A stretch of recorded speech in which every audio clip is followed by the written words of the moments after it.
Welcome to Not Milk Never Milk. Subscribe if you're lactose intolerant. You start by verifying your monitor's native resolution and refresh rate so you know the target. Once done, update your GPU drivers and quit overlays that can override settings.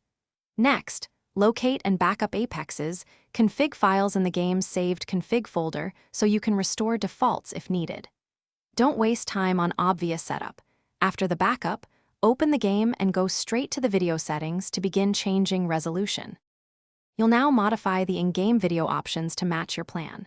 First, set resolution to the desired value, prefer native for sharpness, but lower it to raise frame rates.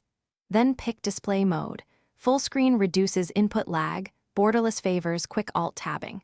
Adjust render scale or UI scale to keep HUD readable while preserving FPS. As you change values, apply them and observe the preview.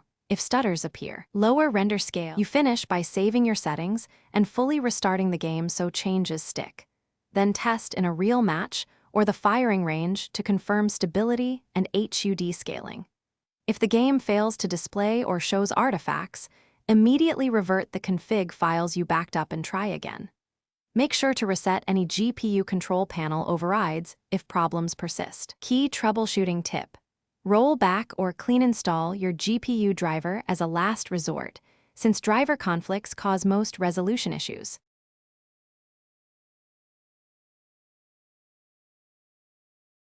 Thanks for watching. If this was helpful, leave a like and consider subscribing. See you next time.